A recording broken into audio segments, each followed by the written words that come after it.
Bonjour, c'est Virginie. La leçon d'aujourd'hui a pour titre « Qui est mon prochain ?» Le verset à mémoriser se trouve dans Luc 10, verset 27. « Tu aimeras le Seigneur ton Dieu de tout ton cœur et ton prochain comme toi-même. » Pierre s'installa dans un coin de la salle de l'école du sabbat. Les autres enfants parlaient ensemble, mais Pierre était assis tout seul. Il ne connaissait personne. Il ne se sentait pas chez lui. Personne ne lui parlait. Sa famille venait tout juste d'arriver d'un pays lointain. Il parlait avec un fort accent. Être seul, ça fait mal. Pourquoi personne ne venait lui parler? Dans la leçon biblique d'aujourd'hui, Jésus raconte l'histoire d'un homme qui avait désespérément besoin qu'on vienne à son secours. Qui allait faire attention à lui? Le jeune docteur de la loi se leva. Il resserra sa ceinture et s'éclaircit la voix.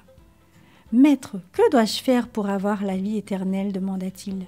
« Que disent les Écritures » répondit Jésus. « Que je dois aimer le Seigneur mon Dieu de tout mon cœur, de toute ma pensée, de toute ma force et mon prochain comme moi-même » répondit le docteur de la loi. « Tu as raison, dit Jésus. Continue de faire ces choses et tu auras la vie éternelle. »« Mais qui est mon prochain ?» insista le jeune homme. « Je vais te raconter une histoire, sourit Jésus. Un homme voyageait de Jérusalem vers Jéricho. Le long du chemin, des voleurs l'attaquèrent, le battirent, lui prirent ses vêtements et son argent et le laissèrent à demi-mort au bord de la route. Mais voici qu'un prêtre juif passa par là. Il arriva à l'endroit où gisait le malheureux. Il détourna la tête. « Oh non, cet homme souffre beaucoup. Je ne peux pas savoir s'il est juif ou pas. Il vaut mieux que je me hâte de partir. » Le prêtre traversa de l'autre côté du chemin et poursuivit sa route. Peu après, un lévite arriva. Il travaillait dans le temple de Jérusalem.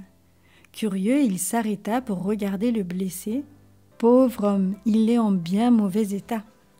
Je devrais vraiment l'aider, mais je ne veux pas être impliqué dans cette affaire-là. Je souhaiterais ne jamais être passé par cette route. Certainement que quelqu'un va s'occuper de lui. » Et le Lévite pressa le pas. Mais voilà que bientôt un Samaritain arriva. Jésus regarda autour de lui. Il savait que les Juifs haïssaient ce peuple. Il savait aussi que le prêtre et le Lévite étaient dans la foule et ne perdaient pas un seul de ses mots. Jésus poursuivit. Le Samaritain fut rempli de compassion pour le pauvre homme et vint tout de suite à son secours. Il lui donna de l'eau, il pansa ses plaies, puis il l'aida à monter sur son âne. Lentement, il conduisit le blessé dans l'auberge la plus proche et resta près de lui toute la nuit. Le matin, il donna de l'argent à l'hôtelier pour qu'il prenne soin du blessé. « Fais-moi savoir si tu as eu assez d'argent. Je te donnerai avec plaisir ce qui manquera quand je repasserai par ici, » dit le Samaritain. Jésus regarda le jeune docteur de la loi dans les yeux et lui dit « Maintenant, mon ami, lequel de ces trois personnages a été le prochain du blessé ?»« Celui qui l'a aidé, » répondit le jeune homme. « Va maintenant et fais de même, » lui dit Jésus avec douceur. Aujourd'hui encore, Jésus nous demande d'être bons envers nos semblables. Aux yeux de Dieu, tous les humains sont égaux. Toute personne a besoin d'être aimée et acceptée, peu importe son lieu d'origine ou son accent. Cette semaine, demande à Jésus de rendre ton cœur comme le sien.